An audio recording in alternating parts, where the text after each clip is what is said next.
শেখ সাদ জগলুল নেচ্চার ইসলামের একজন নিবেদিত প্রাণ ইসলাম প্রচারক। ইউরোপ আমেরিকা চষে বেড়ান, কোথাও দাওয়াতের সামান্যতম সুযোগ দেখলেই ছুটে যান।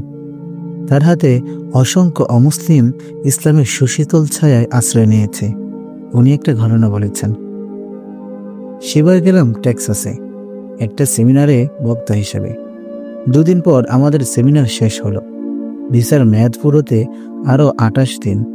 আমরা চিন্তা করলাম টেক্সাসের বিভিন্ন আবাসিক প্রতিষ্ঠানগুলো ঘুরে ঘুরে দেখব, শিক্ষা প্রতিষ্ঠান, বৃদ্ধ নিবাস ইত্যাদি।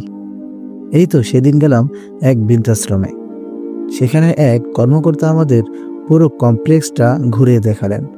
ঘুরতে ঘুরতে একটা বাগানে গেলাম। সেখানে এক কোণে একজন বৃদ্ধ চুপচাপ বসে আছেন। বয়স প্রায় 90 ছুঁই ছুঁই, চোখে কালো চশমা, মানে অন্ধ। অন্যদেরকে পেছনে রেখে আমি এগিয়ে গেলাম। বৃদ্ধ লোকটার সাথে কুশল বিনিময় করলাম। লক্ষ্য করে দেখলাম লোকটা কাঁপছে। জিজ্ঞেস করলাম, আপনি কাঁপছেন কেন? বৃদ্ধ সামান্য ইতস্তত করে বলল, আমি আজ 3 দিনের অভুক্ত। আমি বললাম, এখান থেকে খাবার দেয় না? তিনি বললেন, খাবার তো দেয়, কিন্তু সেটা মুখে দেয়া যায় না।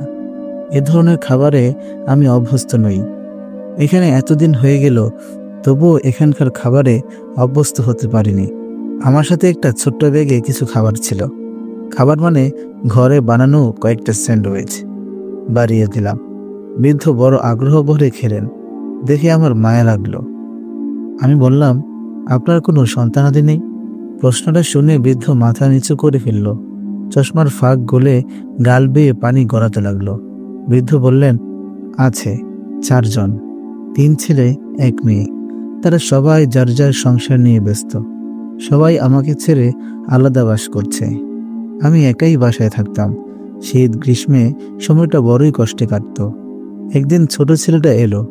এই ছেলেটা অন্যান্য সন্তানের তুলনায় আমার প্রতি একটু বেশি মনোযোগ দিত। সে বলল, আব্বু, তোমাকে আর এই বাড়িতে একা একা থাকতে হবে না। আনন্দে আমার চোখে পানি এসে গেল। যাক, এতদিনে তাহলে ছেলে সুমতি ফিরছে। বৃদ্ধ বাবাকে আর একা ধুকে ধুকে মরতে দেবে না। আনন্দে আত্মহারা হয়ে গেলাম। কলিজার টুকরা নাতি টমের সাথে খেলতে পারবো।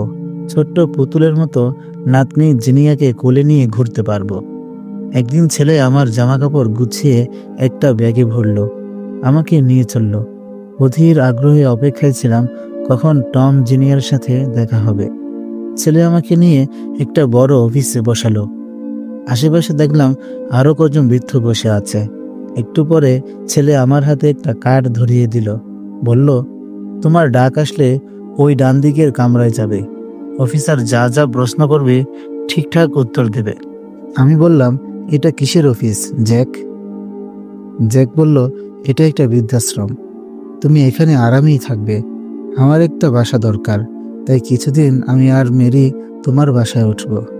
অন্য ভাই বোনেরা এতে সম্মতি দিয়েছে। ওদের কথা হলো, তারা সবাই ব্যস্ত, তোমার কথা ভাবতে পারবে না। আমি যদি তোমার বৃদ্ধাশ্রমে থাকার খরচ বহন করি, তাহলে তোমার বাসায় আমার থাকা নিয়ে ওদের কোনো আপত্তি নেই। জ্যাকের কথা শুনে আমি মনে মনে বললাম, হায়, আমার যদি কোনো সন্তানই না হতো, আমি যদি নিঃসন্তান হতাম। শেখ জাগলুল বৃদ্ধের কাছে জানতে চাইলেন, তারা কেউ আপনাকে দেখতে আসে না? বৃদ্ধ বলল, আমার এখানে আসার পর 2 বছর কেটে গেছে। ওদের কেউই আমাকে দেখার জন্য আসেনি। আমি সারাদিন পথ চেয়ে থাকি, হয়তো ওরা কেউ আসবে। কিন্তু দিন গড়িয়ে রাত হয়, রাত পেরিয়ে সকাল হয়, কেউ আসে না। আমি বললাম, আপনি তাদের জন্য দোয়া করুন, আল্লাহ তাআলা যেন ওদেরকে সুমতি দেন। না, আমি ওদের জন্য দোয়া করব না। আমি শেষ বিচারের দিন ঈশ্বরের কাছে ওদের নামে নালিশ করব। এই কথা বলে বৃদ্ধ কান্নায় ভেঙে পড়ল। আমি বিদায় নিয়ে বের হয়ে এলাম। বলে এলাম, সময় করে মাঝে মধ্যে আপনাকে দেখে যাব।